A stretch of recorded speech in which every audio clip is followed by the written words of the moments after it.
সর্বশেষ বাংলা আপডেট সংবাদে আপনাকে স্বাগত। শুরুতেই জানিয়ে দিচ্ছি সংবাদ শিরোনাম। সচিবালয়ে আগুন, আন্দোলন চলবে, সমন্বয়ক আসিফ মাহমুদের ফেসবুক পোস্ট। শেখ হাসিনার নেতৃত্বের প্রতি অকুণ্ঠ সমর্থন আইসিসি প্রসিকিউটরের। এএফপির রিপোর্ট, বাংলাদেশের সহিংসতা বিশ্বের নজরে, যেভাবে ফেঁসে যাচ্ছে শেখ হাসিনা। ভবিষ্যতে দমন পীড়নের অন্যতম হাতিয়ার হতে পারে কোটা আন্দোলনের মামলা। শুনছিলেন শিরোনাম, এবারে বিস্তারিত। প্রশাসনের হৃৎপিণ্ড সচিবালয়ের ক্লিনিক ভবনে আগুন লাগার ঘটনা ঘটেছে। বৃহস্পতিবার বিকেল 4:15টার দিকে আগুন লাগে। ক্লিনিক ভবনে কর্মরত একজন কর্মকর্তা জানান, আমরা ধারণা করছি এই ভবনের 3 তলার কোনো একটি কক্ষের এসি বিস্ফোরণে এই অগ্নিকাণ্ডের সূত্রপাত। খবর পেয়ে বিকেল 4:30টার দিকে ফায়ার সার্ভিসের একটি টিম ঘটনাস্থলে আসে এবং 5 মিনিটের মধ্যে আগুন নিয়ন্ত্রণে আনে। ফায়ার সার্ভিসের নিয়ন্ত্রণ কক্ষের ডিউটি অফিসার লিমা খানম জানান, সচিবালয়ের আগুনটি লাগে একটি ইলেকট্রিক বোর্ডে। ছোট আগুন ছিল, আমাদের পানি ব্যবহার করতে হয়নি। ফায়ার এক্সটিংগুইশার দিয়েই বিকেল 4:35 আমরা আগুন নিভিয়ে ফেলি। আন্দোলন চালিয়ে যাওয়ার ঘোষণা দেওয়া কোটা সংস্কার আন্দোলনের সমন্বয়ক সার্জিস আলম ও হাসনাত আবদুল্লার ফেসবুক পোস্ট যখন হাওয়া হয়ে গেছে, তখন আরেক সমন্বয়ক আসিফ মাহমুদ দিলেন ফেসবুক পোস্ট। স্ট্যাটাসে জানিয়ে দিলেন আন্দোলন চলবে। বৃহস্পতিবার দিবাগত রাত 1:15টার দিকে তিনি স্ট্যাটাস দেন। তারা 3 জন ডিবি হেফাজতে ছিলেন এবং সেখান থেকে বের হয়েই তাদের কাছ থেকে আসে আন্দোলন চালিয়ে যাওয়ার ঘোষণা। আসিফ মাহমুদ তার স্ট্যাটাসে লেখেন, রাজপথের আন্দোলনের সিদ্ধান্ত রাজপথ থেকেই আসে। ডিবি অফিস থেকে ইচ্ছার বিরুদ্ধে আদায়কৃত ঘোষণা প্রত্যাখ্যান করে রাজপথে নেমে আসা ছাত্র জনতাকে সালাম জানাই। তিনি আরও লেখেন, শান্তিপূর্ণ আন্দোলনে নির্মম হত্যাকাণ্ডের বিচার, দায়ীদের পদত্যাগ ও নির্বিচারে গণগ্রেফতারের প্রতিবাদে কর্মসূচি চলমান থাকবে।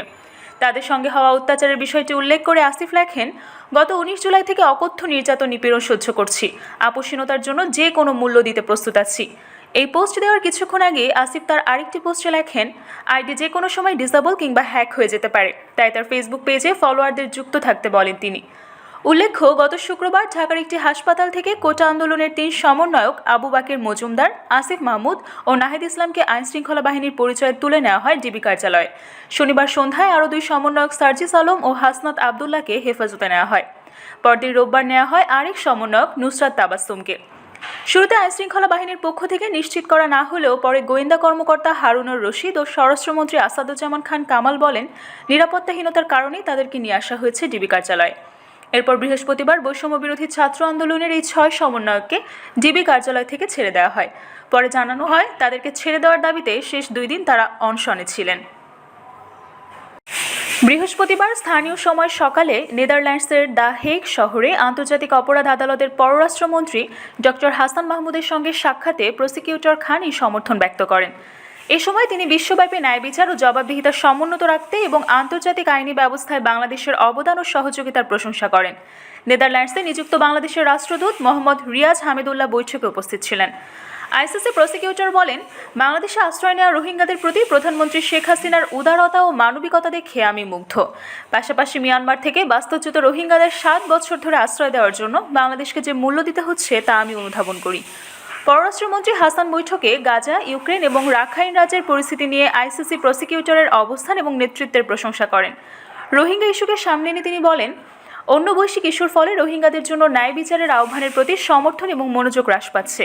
এটিকে কেবলমাত্র বাংলাদেশের উদ্বেগের বিষয় হিসেবেই দেখা হচ্ছে। বাংলাদেশের মাটিতে রোহিঙ্গাদের দীর্ঘস্থায়ী উপস্থিতির ফলে বৃহত্তর আর্থসামাজিক চ্যালেঞ্জ এবং বিপুল নিরাপত্তার ঝুঁকির কথাও তুলে ধরেন মন্ত্রী হাসান মাহমুদ। প্রসিকিউটর করিম খান বলেন, রোহিঙ্গাদের দুর্দশার স্থানীয় সমাধান তখনই হবে যখন মিয়ানমার রোহিঙ্গাদের নাগরিকত্ব দেবে, যাতে তারা শান্তিতে তাদের স্বদেশে ফিরে অন্য সব জাতিসত্তার মতো অবাধে চলাচল করতে পারে। রোহিঙ্গাদের সহায়তার জন্য যা যা করা দরকার আন্তর্জাতিক সম্প্রদায়কে তা করতে হবে বলে উল্লেখ করেন তিনি। পররাষ্ট্রমন্ত্রী সম্প্রতি দেশের রাষ্ট্রীয় প্রতিষ্ঠানে দুর্বৃত্তদের হামলা, জানমালের ক্ষয়ক্ষতি, ভাঙচুরের বিষয়ে প্রসিকিউটরকে জানান এবং সুবিধাজনক সময়ে তাকে বাংলাদেশ সফরের আমন্ত্রণ জানান। বার্তা সংস্থা এএফপি এক রিপোর্টে বলেছে, দেশজুড়ে ইন্টারনেট বন্ধ করে দেওয়া এবং আবার তা চালু হওয়ার পর লাখ লাখ বাংলাদেশি অনলাইনে ফিরেছেন। তারা নিজেদের ঘরের ভেতর বন্দি করে রেখেছিলেন। এ সময় তারা যেসব কথা শুধু শুনেছেন, তাদের অনেকেই পুলিশের সেই ভয়াবহ দমন পীড়নের দৃশ্য দেখে স্তব্ধ। গত মাসে বৈষম্য বিরোধী ছাত্র আন্দোলনকারীদের সঙ্গে পুলিশের সংঘর্ষে কমপক্ষে 206 জন নিহত হন। প্রধানমন্ত্রী শেখ হাসিনার ক্ষমতার মেয়াদে সরকারি চাকরিতে বিধির বিরুদ্ধে ছাত্রদের আন্দোলনে এটাই সবচেয়ে ভয়াবহ অস্থিরতা। নিহতদের মধ্যে কিছু পথচারী এবং কয়েকজন পুলিশ কর্মকর্তা রয়েছেন, কিন্তু হাসপাতাল থেকে বলা হয়েছে নিহতদের বেশিরভাগই মারা গেছেন পুলিশের গুলিতে। এক্ষেত্রে অতিরিক্ত শক্তি প্রয়োগ করার নিন্দা জানিয়েছে মানবাধিকার বিষয়ক গ্রুপগুলো এবং ইউরোপিয়ান ইউনিয়ন। 11 দিন পর্যন্ত ইন্টারনেট বন্ধ ছিল। এজন্য নিরাপত্তা রক্ষাকারী বাহিনী ও বিক্ষোভকারীদের মধ্যকার সংঘর্ষের ফুটেজ সংবাদভিত্তিক সম্প্রচার মাধ্যমগুলোতে ছিল ব্যাপকভাবে অনুপস্থিত। এর আগে কি ঘটেছে সে সম্পর্কে ধারণা করতে পেরেছিলেন খুব কম মানুষই। যদিও অস্থিরতা শান্ত হয়েছে, কিন্তু তরতাজা কিছু ভিডিও সামাজিক যোগাযোগ মাধ্যমে প্রকাশিত হয়েছে। তাতে দেখা যাচ্ছে বিক্ষোভকারীদের ওপর গুলি করছে পুলিশ। ফলে সরকারের বিরুদ্ধে জনমনে ক্ষোভের জন্ম নিয়েছে। তাকে অন্য একজন টেনে নিরাপদে নিয়ে যাওয়ার চেষ্টা করেন, এরকম একটি ভিডিও ভাইরাল হয়েছে। এমন একটি শর্ট ক্লিপের জবাবে একজন সামাজিক যোগাযোগ মাধ্যমের ব্যবহারকারী লিখেছেন, আমাদের ভাই ও বোনদের এভাবে কেমন করে হত্যা করছে পুলিশ। ওই ফুটেজটি রাজধানী ঢাকার ব্যস্ততম এলাকা যাত্রাবাড়ির। বিষয়টি নিশ্চিত হতে সক্ষম হয়েছে এএফপি। সেখানে 3 জন প্রত্যক্ষদর্শী ভিডিওটি শনাক্ত করতে সহায়তা করেছেন। তারা সবাই প্রতিশোধ নেওয়ার ভয়ে নিজেদের নাম পরিচয় প্রকাশ করতে অস্বীকৃতি জানিয়েছিলেন। 20 জুলাই অস্থিরতার চরম পর্যায়ে আইনশৃঙ্খলা স্বাভাবিক করার জন্য সরকার দেশ জুড়ে কারফিউ ঘোষণা দিয়ে সেনা মোতায়েন ঘোষণা দেয়। এরপরই ওই ঘটনা ঘটে। 3 প্রত্যক্ষদর্শীর একজন বলেন, ভিডিওর ওই ব্যক্তি 18 বছর বয়সী ইমাম হোসেন তাইম। তাকে অভিযুক্ত করেছে পুলিশ, কিন্তু গুলি করার আগে সে প্রতিবাদ বিক্ষোভে অংশ নেয়নি। ওই প্রত্যক্ষদর্শী বলেন, মাটিতে পড়ে যায় তাইম, তারপর হামাগুড়ি দিয়ে সরে যাওয়ার চেষ্টা করেন। ঘটনাস্থল থেকে 2 জন মানুষ সরে যান, কিন্তু একজন যুবক ফিরে গিয়ে তার বন্ধুকে টেনে সরানোর চেষ্টা করেন। তাইমকে ঢাকা মেডিকেল কলেজ হাসপাতালে নেওয়া হয়। তার পিতা মইনুল হোসেন বলেন, পরের দিনই তিনি মারা যান। তাইমের বড় ভাই তুহিন বলেন, তাইম কোনো বিক্ষোভকারী ছিল না। কারফিউর বিরতির সময় সে বন্ধুদের সঙ্গে ঘোরাঘুরি করছিল। ফেসবুকে পোস্ট দেওয়ার পর তাইমের এই ভিডিও দেখেছেন কমপক্ষে 5 লাখ মানুষ। 60 সেকেন্ডের এই ভিডিও ক্লিপের শেয়ার হয়েছে হোয়াটসঅ্যাপ সহ অন্যান্য প্ল্যাটফর্মে। কিছুদিন আগে রামপুরা থেকে ধারণ করা আরেকটি ভিডিও যাচাই করেছে এএফপি। এতে দেখা যায় একটি নির্মাণাধীন ভবনে পালিয়ে আত্মরক্ষার চেষ্টাকারী এক যুবককে খুব কাছ থেকে গুলি করছে পুলিশ। প্রত্যক্ষদর্শীর মতো ওই ব্যক্তি ভবনটিতে উঠে পালাতে চেয়েছিল। ফেসবুকে এই ভিডিও ক্লিপটি দেখেছেন কমপক্ষে 20 লাখ মানুষ। ফেসবুকের একজন ব্যবহারকারী এটা দেখে কমেন্টে লিখেছেন, এই ভিডিও দেখে কতবার কেঁদেছি জানি না, আমি এখনও কাঁদছি। একটি স্বাধীন দেশে এটা হতে পারে না। কোটা সংস্কার আন্দোলনে ছাত্র বিক্ষোভ ও সহিংসতার ঘটনায় রাজধানীর বিভিন্ন থানায় দায়েরকৃত হত্যা মামলা হয়েছে। পুলিশের ভাষায় তারা দুষ্কৃতকারী। হাতে গোনা কয়েকটি ঘটনা ছাড়া অধিকাংশ হত্যা মামলার বাদী পুলিশ।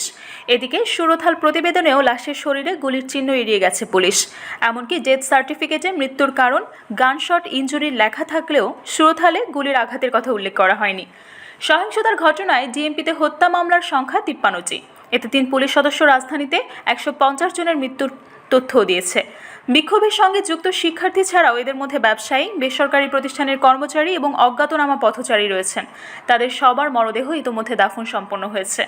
হত্যা মামলায় এজাহার বিশ্লেষণ করে দেখা যায় প্রায় 90% মামলায় আসামিদের নাম উল্লেখ করা হয়নি। আসামির ঘরে অজ্ঞাতনামদের কথা বলা হয়েছে। ফলে এসব মামলায় গ্রেফতার দেখিয়ে হয়রানির আশঙ্কা ছাত্র আন্দোলনের সঙ্গে সংশ্লিষ্টদের। এমনকি ভবিষ্যতে রাজনৈতিক দমন পীড়নের অন্যতম হাতিয়ার হয়ে উঠতে পারে এসব মামলা। ডিএমপির প্রসিকিউশন বিভাগ থেকে জানা যায়, সহিংসতার ঘটনায় ডিএমপির বিভিন্ন থানায় এখন পর্যন্ত মামলার সংখ্যা 274টি। দণ্ডবিধির 143, 147, 184, 149, 307 ও 302 সহ আরও বেশ কিছু ধারায় এসব মামলা করা হয়েছে। এতে বেআইনিভাবে জনতাবদ্ধ হয়ে দাঙ্গা হাঙ্গামা, সরকারি কাজে বাধা, হত্যাসহ বিভিন্ন অপরাধের কথা বলা হয়েছে। এর মধ্যে অন্তত 53টি হত্যা মামলা রয়েছে। পুলিশ জানায়, আন্দোলনে সহিংস হয়ে ওঠা যাত্রাবাড়িতে সর্বাধিক 16টি হত্যা মামলা করা হয়েছে। এছাড়া কদমতলীতে 4, বাড্ডায় 5, ভাটারায় 3, পল্টন 3, নিউ মার্কেটে 6, রামপুরা, মোহাম্মদপুর, মিরপুর ও কাফরুলে যথাক্রমে 2টি করে এবং খিলগাঁওয়ে, গুলশান, বনানী, ধানমন্ডি, হাতিরঝিল, উত্তরা পশ্চিম ও পূর্ব থানায় 1টি করে হত্যা মামলা হয়। এর মধ্যে পুলিশ হত্যা মামলার সংখ্যা 3টি। এজাহার বিশ্লেষণে দেখা যায়, বেশিরভাগ হত্যা মামলায় দুষ্কৃতকারী হিসেবে সন্দেহভাজন তৃতীয় পক্ষের কথাই বলা হয়েছে। তবে তাদের কারও নাম ঠিকানা উল্লেখ করেনি পুলিশ। মামলার কোথাও পুলিশের গুলির কথাও বলা হয়নি। যদিও সংবাদ মাধ্যমের ক্যামেরা এবং সামাজিক যোগাযোগ মাধ্যমের ছবি ও ভিডিও চিত্রে বিক্ষোভ দমনে পুলিশ ও সীমান্তরক্ষী বাহিনীকে এলোপাতাড়ি গুলি চালাতে দেখা গেছে। সুরতহাল এজাহার বিশ্লেষণ করে দেখা যায়, এজাহার ছাড়াও বেশিরভাগ সুরতহাল প্রতিবেদনেও লাশের শরীরে গুলির চিহ্ন এড়িয়ে গেছে police. 20 July Dhaka medical college হাসপাতালে লাশের সুরতহাল করেন শাহবাগ থানার এসআই সানারুল হক। এতে বলা হয়, মৃতের কপালসহ সাদা রাউন্ড ব্যান্ডেজ। খুলে দেখা যায় যে মাথা কামানো চুল নেই। ডান কানের ওপর পর্যন্ত ডাক্তার কর্তৃক 35টি সুতার সেলাই, যা লম্বা অনুমান 12 ইঞ্চি। মাথার বাম পাশে কালো দাগ দেখা যায়, বাম চোখ কালো এবং ফোলা জখম, বাম কানে রক্ত, মুখ ফোলা। 18 জুলাই রাজধানীর প্রগতি সারণীতে সহিংসতার জনৈক হাসান নামের এক ব্যক্তি গুলিবিদ্ধ হন। আহত অবস্থায় চিকিৎসাধীন থাকাকালে 19 জুলাই তিনি মারা যান। তার মৃত্যুর কারণ হিসেবে হাসপাতালের ডেথ সার্টিফিকেটে লেখা হয় গানশট ইনজুরি, কিন্তু সুরতহাল প্রতিবেদনে এই বিষয়ে কিছুই বলা হয়নি। এমনকি লাশের শরীরে থাকা গুলির কথাও উল্লেখ করেনি পুলিশ। 19 জুলাই গুলশানের শাহজাদপুর সুবাস্তু নজর ভ্যালি শপিং মলের সামনে গুলিবিদ্ধ হয় ওয়াসিম নামের আরেক যুবক। পরবর্তীতে ঢাকা মেডিকেল কলেজে তার মৃত্যু হয়। হাসপাতালের নথিতে তার মৃত্যুর কারণও গানশট, কিন্তু পুলিশের সুরতহাল প্রতিবেদনে ওয়াসিমের শরীরে কোথাও গুলির চিহ্ন উল্লেখ করা হয়নি। 20 জুলাই রাশের সুরতহাল প্রতিবেদন তৈরি করা হয়। এতে বলা হয়, মাথার পেছনে রক্তাক্ত নানা জখম, যাহা লম্বা অন্তত 3 ইঞ্চি, কপাল স্বাভাবিক, উভয় চোখ খোলা, বুক, পেট, পিঠ, গলা ও ঘাড় স্বাভাবিক। এজাহারের কোথাও পুলিশের গুলির কথা উল্লেখ না থাকায় বিষয়ে দৃষ্টি আকর্ষণ করা হলে ঢাকা মহানগর দায়রা জজ আদালতে রাষ্ট্রপক্ষের কৌঁসুলি আবদুল্লাহ আবু বৃহস্পতিবার রাতে যুগান্তরকে বলেন, এই বিষয়গুলো নিয়ে তদন্ত হচ্ছে। আশা করি তদন্তে সবকিছু স্পষ্ট হবে। পুলিশ যদি আত্মরক্ষার্থে গুলি চালিয়ে থাকে তবে সেটিও তদন্তে বেরিয়ে আসবে। আবার যারা পুলিশকে হত্যা করেছে সেটিও বের হবে। কেউই আইনের ঊর্ধ্বে নয়। এ বিষয়ে উচ্চ আদালত থেকেও বিচার বিভাগীয় তদন্ত কমিটি কাজ করছে।